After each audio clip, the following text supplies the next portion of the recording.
नमस्कार, आप देख रहे हैं हर खबर में हूं आपके साथ अमित शर्मा और वक्त है अपना उत्तर प्रदेश का। इस वक्त की एक बड़ी जानकारी आपको हम दे दें और इस बड़ी खबर के साथ ही इस बुलेटिन की शुरुआत कर रहे हैं। बड़ी जानकारी आपको हम दे रहे हैं, यूपी बोर्ड के 10वीं के नतीजे घोषित हो चुके हैं। 22 लाख से ज्यादा छात्रों ने इस बार परीक्षा दी थी और शाम 4 बजे तक 12वीं के नतीजे भी जारी हो जाएंगे। ये बड़ी जानकारी आपको हम दे रहे हैं। इस वक्त की सबसे बड़ी खबर आपको हम बता रहे हैं और उन छात्रों के लिए ये बहुत बड़ी खबर जो छात्र अपने रिजल्ट का इंतजार कर रहे थे। आपको बता दें कि 10वीं का रिजल्ट जारी हो चुका है, जबकि शाम 4 बजे 12वीं के नतीजे भी हम सबके सामने होंगे। 22 लाख से ज्यादा छात्रों ने इस बार परीक्षा दी थी 10वीं की। ये बड़ी जानकारी लगातार आपको हम दे रहे हैं। यूपी बोर्ड के 10वीं के नतीजे घोषित कर दिए गए। 22 लाख से ज्यादा छात्रों ने इस बार 10वीं की परीक्षा दी थी और 12वीं के नतीजे भी अब से कुछ ही देर के बाद यानी कि शाम 4 बजे ये नतीजे भी हम सबके सामने होंगे। शाम 4 बजे ये नतीजे भी घोषित कर दिए जाएंगे। बड़ी जानकारी आपको हम दे रहे हैं, यूपी बोर्ड की ओर से इन नतीजों को घोषित कर दिया गया है। शिक्षा बोर्ड की ओर से नतीजे घोषित किए गए और 10वीं के नतीजे घोषित हो गए, जबकि शाम 4 बजे 12वीं के नतीजे भी घोषित कर दिए जाएंगे। यूपी बोर्ड के 10वीं के नतीजे जिनका ऐलान कर दिया गया है और इस बारे में जो भी जानकारी हमें मिलेगी ज़्यादा उसके बारे में भी आपको हम बताएंगे। लेकिन फिलहाल जो जानकारी हमें मिल रही है उसमें यूपी बोर्ड के 10वीं के नतीजे जारी कर दिए गए हैं बोर्ड की ओर से और 10वीं के इस बार 22 लाख से ज़्यादा ऐसे छात्र थे जिन्होंने हाई स्कूल की परीक्षा दी थी, जो अपने रिजल्ट का इंतज़ार कर रहे थे और अब उनका इंतज़ार खत्म हो चुका है। आप अपना रिजल्ट देख सकते हैं। 12वीं के छात्रों को भी अब बहुत ज़्यादा इंतज़ार नहीं करना है। अब से कुछ ही देर के बाद यानी कि शाम 4 बजे 12वीं के नतीजे भी हम सबके सामने होंगे। 12वीं के नतीजे भी शाम 4 बजे जारी कर दिए जाएंगे। तो ये बड़ी जानकारी आपको हम दे रहे हैं और जिस तरीके से हमने आपको बताया कि इससे जुड़ी और ज़्यादा जानकारी जैसे हमें मिलेगी कि कितने ऐसे छात्र हैं जिन्होंने टॉप किया है, कितने ऐसे छात्र हैं जिन्होंने अच्छे मार्क्स हासिल किए हैं और कितने ऐसे छात्र छात्राएँ हैं, कितने छात्राएँ जो हैं जिन्होंने ये परीक्षा उत्तीर्ण की है, कितने ऐसे छात्र हैं जिन्होंने ये परीक्षा उत्तीर्ण की है, उसके बारे में भी आपको हम जो डिटेल्ड इन्फॉर्मेशन है वो भी आपको हम देंगे। लेकिन फिलहाल जो जानकारी हमें मिल रही है वो यही है कि यूपी बोर्ड के 10वीं के नतीजे घोषित हो चुके हैं और अब से कुछ ही देर के बाद यानी कि शाम 4 बजे 12वीं के नतीजे भी हम सबके सामने होंगे। बोर्ड की वेबसाइट पर जाकर भी आप इन नतीजों को देख सकते हैं।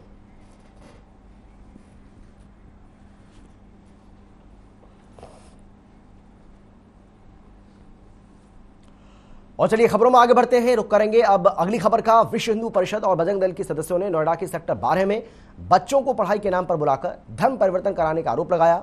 वहीं बजरंग दल के कार्यकर्ता घर के बाहर इकट्ठा हो गए और पुलिस को जानकारी दी। सूचना पर पहुंची पुलिस ने घर में मौजूद लोगों से पूछताछ की और घर में पढ़ रहे 100 से ज्यादा बच्चों को उनके माता पिता को सौंप दिया। फिलहाल कार्यकर्ताओं ने पुलिस को प्राथमिक पत्र देकर जांच की मांग की है।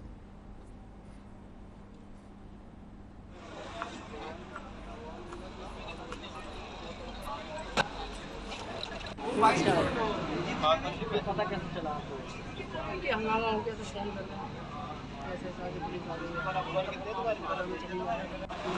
हिंदू संगठनों की ओर से धर्म परिवर्तन का आरोप लगाया गया है और 100 से ज्यादा बच्चों को बताया जा रहा है कि यहां से मुक्त कराया गया है। हिंदू संगठन हालांकि इस बात का आरोप लगा रहे हैं कि यहां धर्म परिवर्तन का खेल चलता है। हालांकि पुलिस इस पूरे मामले की जांच में जुट गई है। पुलिस पूरे मामले की जांच कर रही है और बताया जा रहा है कि पुलिस ने 100 से ज्यादा बच्चों को यहां से मुक्त कराया। तो ये अपने आप में एक गंभीर विषय जहां पर धर्म परिवर्तन का बताया जा रहा है कि खेल चल रहा था। हालांकि हिंदू संगठन ऐसा आरोप लगा रहे हैं और इसी के चलते पुलिस ने अब 100 से ज्यादा बच्चों को यहां से मुक्त कराया है। पुलिस इसके साथ ही अब जो लोग शिकायत कर रहे हैं, जो लोग आरोप लगा रहे हैं, उनसे पूछताछ कर रही है। उनसे अब इस बारे में जानकारी ली जा रही है कि जो आरोप वो लगा रहे हैं उन आरोपों में कितनी सच्चाई है। इसकी जांच भी पुलिस अब करेगी। लेकिन बताया जा रहा है कि पुलिस ने यहाँ 100 से ज़्यादा बच्चों को मुक्त कराने का काम किया है। अब पुलिस इस पूरे मामले की जाँच भी करेगी क्योंकि ये अपने आप में एक गंभीर विषय। अगर यहाँ पर धर्म परिवर्तन का ये गंदा खेल चल रहा है तो वाकई में एक बहुत बड़ी चिंता, और इसीलिए पुलिस ने तत्परता दिखाते हुए अब पूरे मामले में जांच को भी आगे बढ़ा दिया है।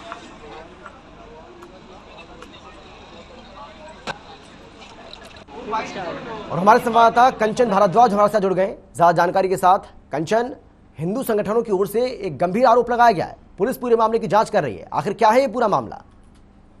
देखिए अमित, ये नोएडा सेक्टर 12 का पूरा मामला है। मैं आपको बता दूं, एक ना ईसाई का घर है, उस घर में जो बजरंग दल के कार्यकर्ता उन्होंने आरोप लगाया है कि इसमें 100 से 200 बच्चे उस टाइम पे पढ़ रहे थे अंदर, और उनको जो ईसाई धर्म होता है उसके बारे में बताया जा रहा था। इसके बाद में उन्होंने पुलिस को सूचना दी, बजरंग दल के कार्यकर्ताओं ने मौके पर पुलिस पहुंची, और पुलिस पहुंचने के बाद में उन्होंने वहां पर पूछताछ की, वहां के जो लोग पढ़ा रहे थे उनको, और बच्चों से भी बात की। तो बच्चों का कुछ बच्चे उसमें ये स्वीकार कर रहे हैं कि हमको ईसाई की प्रार्थना कराई जा रही, सिखाई जा रही थी। कुछ बच्चे बोल रहे हैं कि यहाँ पर हमें ना मतलब पढ़ाई के बारे में बताया जा रहा था। तो ये ना साफ तौर पर कहना है, पुलिस से जब हमने बात की तो पुलिस का साफ तौर पर कहना है कि अभी जांच का विषय है। यानी आप ये कह रहे हैं कि पुलिस इस पूरे मामले की जांच करेगी, उसके बाद ही कुछ कह पाएगी, अभी पुलिस कुछ भी कह पाने की स्थिति में नहीं है। आपकी जगह आवाज नहीं आ रही आपकी। जी कंचन, मैं ये जानना आपसे चाह रहा हूं कि पुलिस ये मानकर चले कि पुलिस अभी कुछ भी कह पाने की स्थिति में नहीं है, पुलिस इस पूरे मामले की जांच करेगी, उसके बाद ही कुछ बता पाएगी। हाँ बिल्कुल, हमने जब बात की तो उनको साफ तौर पर कहना है कि यहाँ पे कुछ जो उन्होंने बताया, जो हम लोग बच्चों को पढ़ा रहे थे, उनको साफ तौर पर ये भी कहना है कि हम एक सामाजिक संस्था होते हैं जो गरीब बच्चों को पढ़ाते हैं। हमारा कुछ ऐसा मोटिव नहीं है यहाँ पे किसी बच्चे का धर्म परिवर्तन कराने कुछ, लेकिन जो धर्म बजरंग दल के कार्यकर्ता है, कुछ हिंदू संगठन है, वो इस चीज पर आरोप लगा रहे हैं कि यहाँ पर बच्चों का माइंड वॉश किया जा रहा है, बच्चों को ईसाई धर्म में कन्वर्ट करने के लिए मतलब सब कुछ सिखाया जा रहा है। तो अभी जांच के बिना जब तक पुलिस कुछ नहीं कर सकती, हम कुछ नहीं बोल सकते। चलिए, बहुत धन्यवाद आपका कंचन इस तमाम जानकारी के लिए, तमाम बातचीत के लिए। तो अभी पुलिस पूरे मामले की जांच कर रही है, उसके बाद ही पुलिस कुछ बता पाएगी कि जो आरोप लगाए जा रहे हैं उसमें किसी तरह की कोई सच्चाई है भी या फिर नहीं, क्योंकि जो छात्र छात्राएं वहां पर पढ़ाई कर रहे थे उनका ये कहना है, उनमें से बहुत सारे ऐसे लोग हैं जो इस बात को स्वीकार करते हैं कि हाँ हमें यहाँ पर कुछ दूसरे धर्म की बातें बताई जा रही थी, लेकिन कुछ छात्रों का ये कहना है कि नहीं यहाँ पर ऐसा कुछ नहीं होता है, यहाँ सिर्फ पढ़ाई होती है। लेकिन अब क्योंकि बातों में छात्र छात्राओं के विरोधाभास नजर आ रहा है, इसीलिए पुलिस इस पूरे मामले की जांच करना चाहती है, उसके बाद ही पुलिस खुलासा कर पाएगी या कुछ बता पाएगी।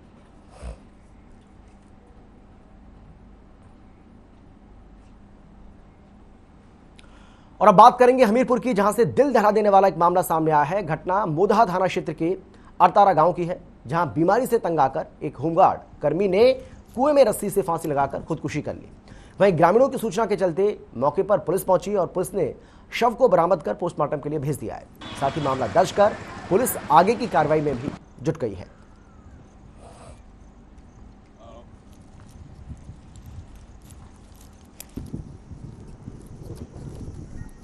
तो हमीरपुर का यह मामला, जहां पर एक होमगार्ड ने खुदकुशी कर ली है। बताया जा रहा है कि बीमारी से तंग आकर उसने अपनी जीवन लीला को समाप्त कर लिया। कहा यह जा रहा है कि यह होमगार्ड पिछले काफी समय से बीमार चल रहा था और इस बात को लेकर वो परेशान रहता था, डिप्रेशन में था, और बीमारी से तंग आकर ही उसने मौत को गले लगा लिया। हालांकि जैसे ही ये घटना सामने आई उसके बाद परिजनों का रो रो कर बुरा हाल है और परिजन इस बात को लेकर बेहद चिंतित भी हैं, आक्रोशित भी हैं और इस बात को लेकर परेशान भी हैं कि आखिर, क्योंकि बीमारी का बताया जा रहा है कि इसका इलाज चल रहा था, पिछले काफ़ी समय से बीमार था, बावजूद इसके उसको आराम नहीं मिल रहा था और यही वजह है कि अब उसने मौत को गले लगा लिया। हालांकि पुलिस अभी भी इस पूरे मामले की जांच करेगी और जांच के बाद ही कुछ कह पाएगी, क्योंकि जो अभी शुरुआती तौर पर कहा जा रहा है उसमें यही कहा जा रहा है कि बीमारी से तंग आकर इस होमगार्ड ने अपने जीवन लीला को समाप्त करने का काम किया है।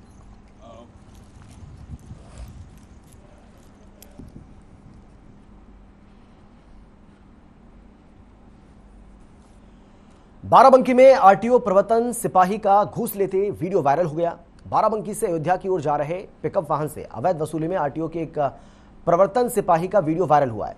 वायरल वीडियो में एक प्रवर्तन सिपाही किसी युवक से रुपए लेता दिखाई दे रहा है। प्रवर्तन सिपाही ने कहा है कि कागज पूरे नहीं है और इसीलिए गाड़ी आगे नहीं जा सकती है। पिकअप ड्राइवर के मुताबिक गाड़ी के कागज पूरे थे, लेकिन प्रवर्तन सिपाही रिश्वत की डिमांड कर रहा था।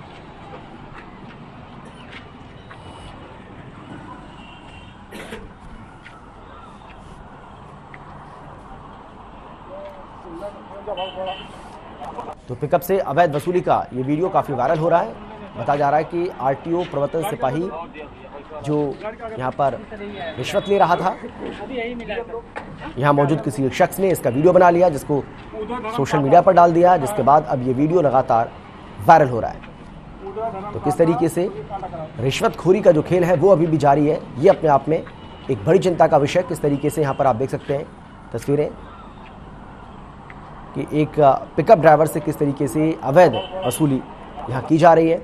बताया जा रहा है कि आरटीओ प्रवर्तन सिपाही ने ये रिश्वत ली थी और किसी शख्स ने इसका वीडियो बना लिया, जिसके बाद उसको सोशल मीडिया पर डाल दिया। अब ये वीडियो काफ़ी वायरल हो रहा है। तो भ्रष्टाचार के खिलाफ जीरो टॉलरेंस की पॉलिसी की बात यूपी सरकार लगातार करती है। ऐसे में अगर कोई भी अधिकारी इस तरीके से कैमरे पर रिश्वत लेते हुए पकड़ा जाता है तो ये अपने आप में एक बहुत बड़ी चिंता, और इससे ये भी पता चलता है कि जो कहा जा रहा है, जो दावा किया जा रहा है और जो ज़मीनी हकीकत है उसमें बहुत ज़्यादा अंतर है। और इसीलिए ऐसे जो लालची लोग हैं, जो लालची अधिकारी हैं, उन पर कार्रवाई होनी चाहिए। अब इस आरटीओ प्रवर्तन सिपाही के खिलाफ क्या कार्रवाई होती है, ये यहाँ पर देखने वाली बात होगी।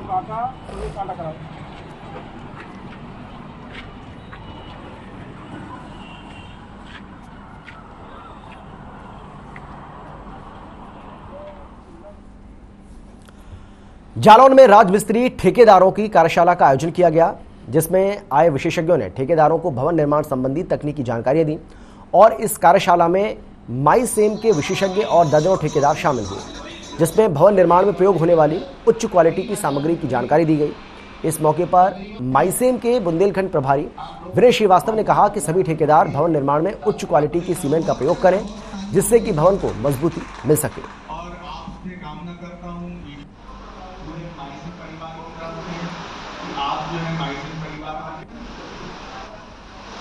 धीरे धीरे मैं ये तो नहीं कह सकता कि कल आप, मैं नहीं कहूँगा आज काफी लेट हो गए, 10 बज गए हैं।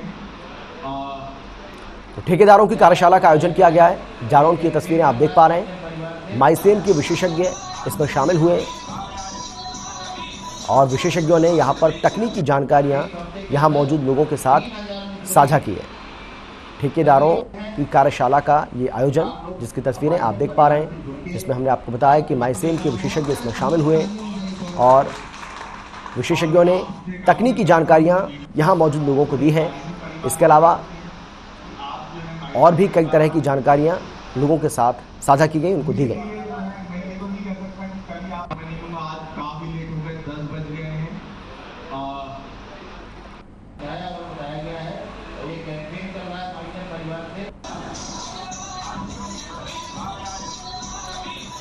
जनपद जालौन के समस्त क्षेत्रों में राजमिस्त्री प्रशिक्षण कार्यशाला एवं ठेकेदार बंधुओं को तकनीकी ज्ञान अवगत कराने के लिए दिनों दिन प्रतिदिन स्तर पे तकनीकी ज्ञान आयोजित कराए जा रहे हैं, जिससे कि उनका कौशल विकास हो और वो उन्नत किस्म की तकनीकी ज्ञान से निर्माण कार्य कर सकें।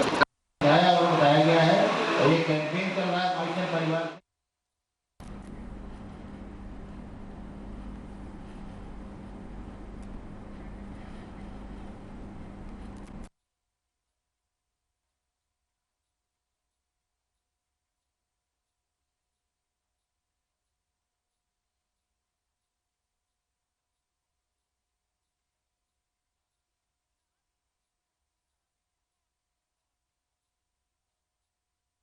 इस कार्यशाला का आयोजन किया गया है और ठेकेदारों की बताया जा रहा है कि ये कार्यशाला थी, जहां पर माईसेम के जो विशेषज्ञ हैं वो शामिल हुए हैं और यहां मौजूद लोगों को उन्होंने तमाम जो तकनीकी जानकारियां हैं वो लोगों को दी हैं।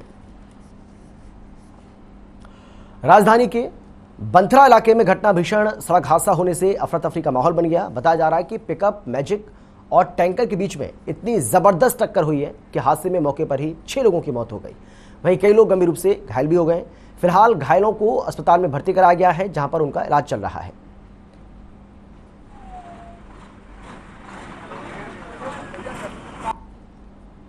तो लखनऊ में ये जबरदस्त हादसा हुआ जिसमें 6 लोगों की मौके पर मौत हो गई। लखनऊ में ये भीषण सड़क हादसा, बेहद दर्दनाक ये हादसा, जहां पर 2 गाड़ी की टक्कर, आपको बता दें कि 2 गाड़ी की टैंकर से टक्कर हुई है और इसमें 6 लोगों को अपनी जान गंवानी पड़ी है। बताया जा रहा है कि 6 लोगों की मौके पर ही जान चली गई।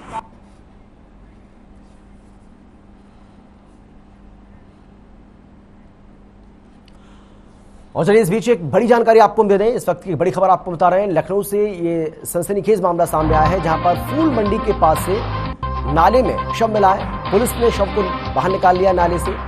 अभी तक इसकी कोई शिनाख्त नहीं हो पाई है। रिपोर्ट के बाद मौत का खुलासा हो पाएगा।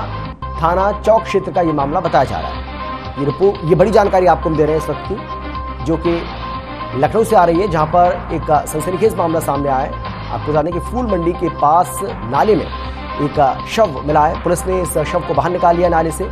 हालांकि जो मृतिका है उसकी किसी तरह की कोई शिनाख्त अभी तक नहीं हो पाई है।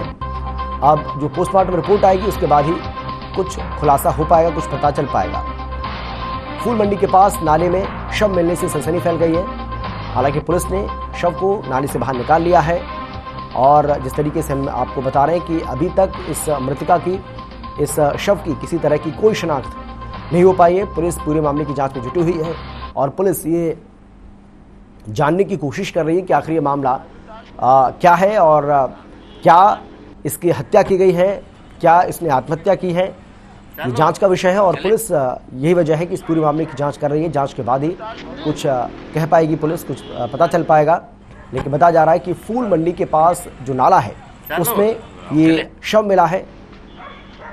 लखनऊ में ये शव मिलने से सनसनी यहाँ पर फैल गई। हालांकि पुलिस अब पूरे मामले की जांच में जुटी हुई है।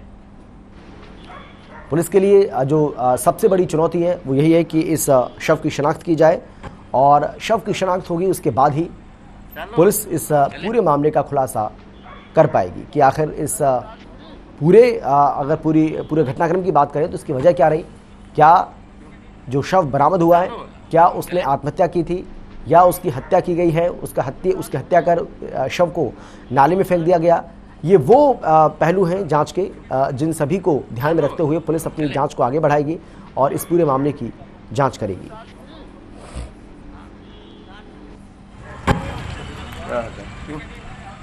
चलो चले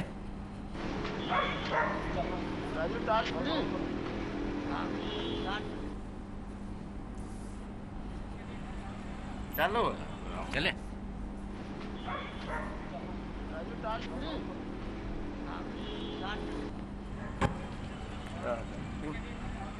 चलो चले। वहीं लखनऊ में पुलिस की लापरवाही का मामला सामने आया है, जिसके चलते दबंग बाहुबलियों के हौसले बुलंद नजर आ रहे हैं। मामला दुबग्गा थाना के तहत अंधे की चौकी का है, जहां 10 टायर वाला ट्रक चोरी की लकड़ी काकोरी के हलवापुर गांव की तरफ आ रहा था, जिसमें ओवरलोड लकड़ी भरी हुई थी। वहीं चौकी पर पुलिस ने चोरी की लकड़ी से ओवरलोड ट्रक बिना रोक टोक के निकल भी गया। सूत्रों की माने तो जितने भी गैर कानूनी काम दबंग बाहुबली करते हैं उस वक्त इस चौकी पर पुलिस मौजूद नहीं होती। वहीं लोगों की माने तो पुलिस मुस्तैदी के नाम पर सिर्फ खाना पूर्ति करती है और दबंग बाहुबली अपने गैर कानूनी कामों को अंजाम देते रहते हैं।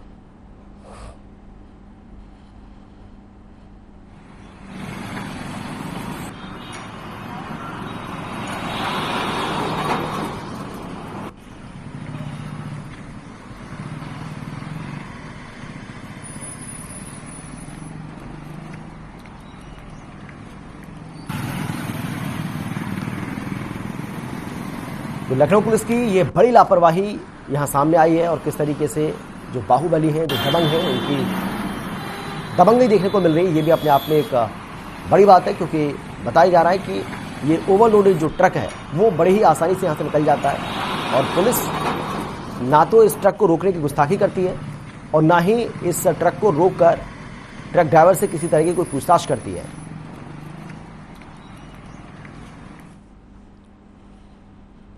वहीं पीलीभीत में मिट्टी के अवैध खनन का मामला सामने आया है। आपको बता दें कि सूचना पर खाकसराय गए तहसील के साथ जो तहसीलदार हैं उनके साथ खनन करने वालों ने जमकर बदतमीजी की है। पुलिस को देखकर आरोपी भाग निकले। इस दौरान तहसीलदार की ओर से थाना गजरौला में नामजद करते हुए जानलेवा हमले और समेत अन्य धाराओं में मुकदमा दर्ज किया गया था। वहीं इन सब के बीच बरखेड़ा के विधायक स्वामी पूर्णानंद भी मौके पर पहुंच गए और खनन माफियाओं के खिलाफ बड़ी कार्रवाई करने को लेकर 2 घंटे थाने में बैठे रहे। साथ ही विधायक स्वामी प्रवक्ता नंद का एक वीडियो भी वायरल हो रहा है, जिसमें वो ये कहते नजर आ रहे हैं कि अपने क्षेत्र के राज्य मंत्री हैं, जो चाहेंगे वो करेंगे, और उन्होंने मौके पर आरोपियों के खिलाफ एफआईआर भी दर्ज करवा दी।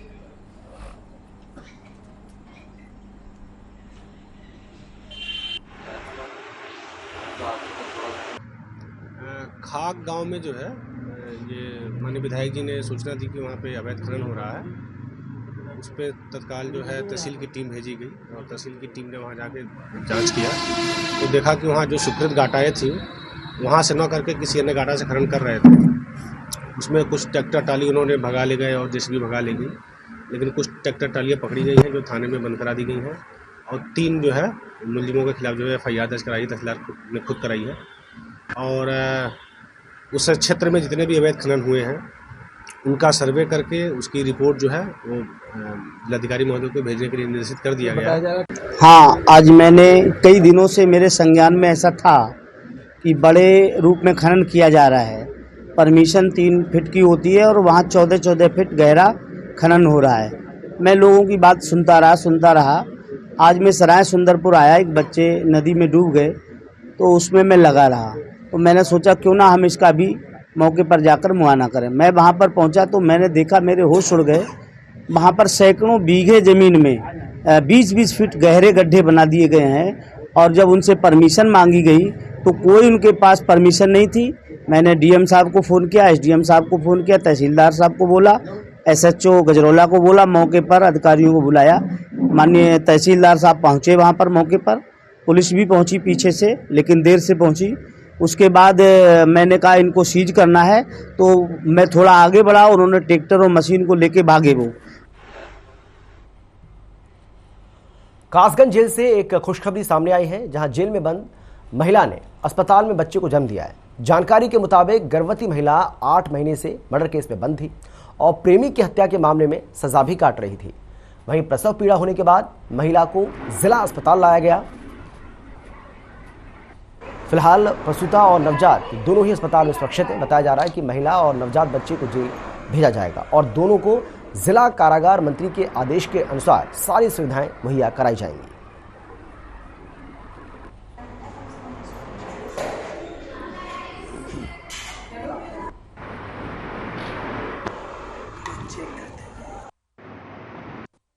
जिला कारागार कासगंज में निरुद्ध महिला बंदी, विचाराधीन बंदी ममता वाइफ ऑफ ब्रजेश, जो दिनांक 19/10/21 से बंद थी।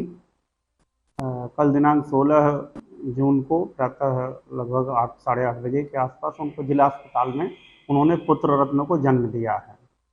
महिला बंदी और बच्चा दोनों स्वस्थ हैं और अभी तक वो जिला अस्पताल में ही हैं और उनका पूरा ध्यान रखा जा रहा है। कारागार में आने पर महिला बंदी और बच्चे का, जैसा कि हमारे माननीय कारागार मंत्री जी के भी निर्देश हैं कि महिला बंदियों के साथ रहने वाले बच्चों और नए पैदा होने वाले बच्चों का विशेष ध्यान रखा जाए, तो उस बालक को घर के अनुरूप सारी सुविधाएं दी जाएंगी। कन्नौज में अमृत योग सप्ताह के तहत योगाभ्यास किया गया। मदरसे में डीएम, एसपी के साथ ही करीब 500 से ज्यादा लोगों ने योग किया। योग के बाद डीएम ने मदरसा परिसर में वृक्षारोपण भी किया। साथ ही योग को लेकर मदरसा छात्रों को जागरूक किया। डीएम ने कहा कि बेहतर जीवन के लिए योग करना बहुत ज्यादा जरूरी है।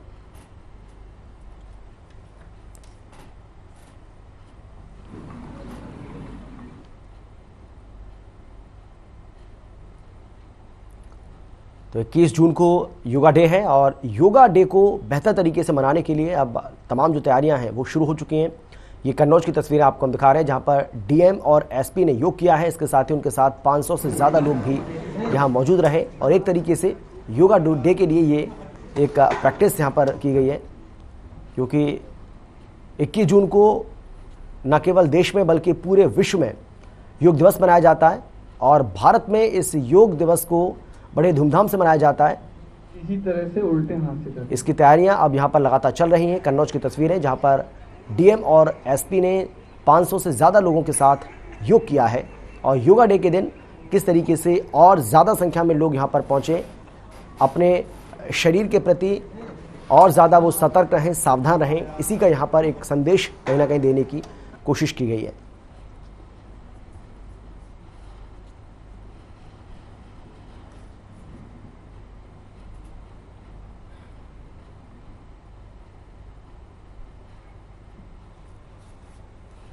और फिलहाल इतना ही, छोटे से ब्रेक के बाद फौरन लौट रहे हैं, आप देखते रहिए हर खबर।